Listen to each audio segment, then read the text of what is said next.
नमस्कार मित्रांनो, job alert आपल्या चॅनलवरती आपलं स्वागत आहे. आज आपण एका नवीन भरतीबाबत जाणून घेणार आहोत.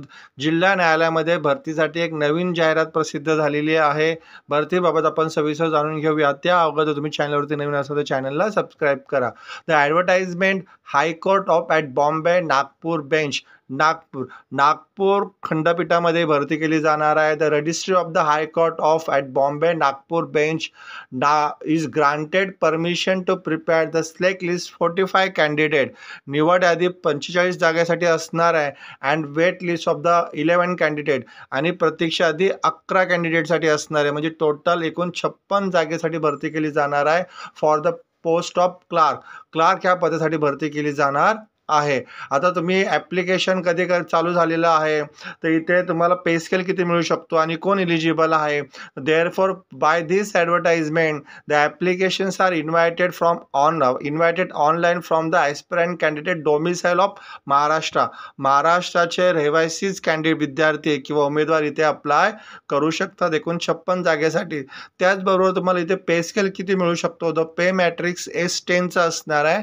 कमीत कमी 29,200 ते मॅक्झिमम 92,300 तुम्हाला इथे पे स्केल मिळू शकतो. प्लस अलाउन्सेस जे असेल ते हायकोर्टाचे ते पण मिळू शकतो. आता इथे ऑनलाईन ॲप्लिकेशन करायचं आहे. The candidate shall submit the application online only in the prescribe format through the high court वेबसाईटवरती जाऊन तुम्हाला ॲप्लिकेशन करायचं आहे. ही जी लिंक दिली लिंकची लिंक मी डिस्क्रिप्शनमध्ये दिलेली आहे. ॲप्लिकेशनची लिंक तुम्ही त्यावर जाऊन अप्लाय करू शकता. डिटेल ॲडव्हर्टायझिंग पण रीड करू शकतात.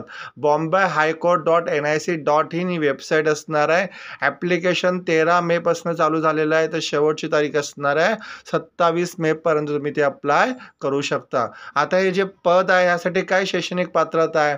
द एज्युकेशनल क्वालिफिकेशन दिलेलं आहे. The candidate shall possess the university degree from any recognise university. म्हणजे तुमच्याकडे पदवी ही असणं गरजेचं आहे. Preference being given to the holder of degree in law आणि प्राधान्य लॉच्या विद्यार्थ्यांना मिळू शकतो. पण इतर कुठलेही शाखेचे विद्यार्थी पदवीधर विद्यार्थी इथे अप्लाय करू शकतात. Have possess the government commercial certificate examinations or the examination conducted by the government board or government certificate in computer typing basic course. म्हणजे तुमच्याकडे गव्हर्नमेंटचं टायपिंगचं प्रमाणपत्र पाहिजे किंवा ITI असेल तरी चालेल टायपिंगमधला. For English typing with the speed of 40 word per minute. म्हणजे कमीत कमी 40 शब्द प्रति मिनिट तुमच्याकडे टायपिंगचं गव्हर्नमेंटचं प्रमाणपत्र किंवा ITI असणं गरजेचं आहे. ॲप्लिकेशनची लिंक आणि ॲडव्हर्टायझिंगची लिंक मी डिस्क्रिप्शनमध्ये दिलेली आहे. तुम्ही जाऊन डिटेल ॲडव्हर्टायझिंग रीड करून अप्लाय करू शकतात. तुम्हाला असे जॉब ओरिएंटेड व्हिडिओ आपल्या चॅनलवरती मिळत आहेत. चॅनलला सबस्क्राईब करा, लाईक करा, शेअर करा. धन्यवाद मित्रांनो.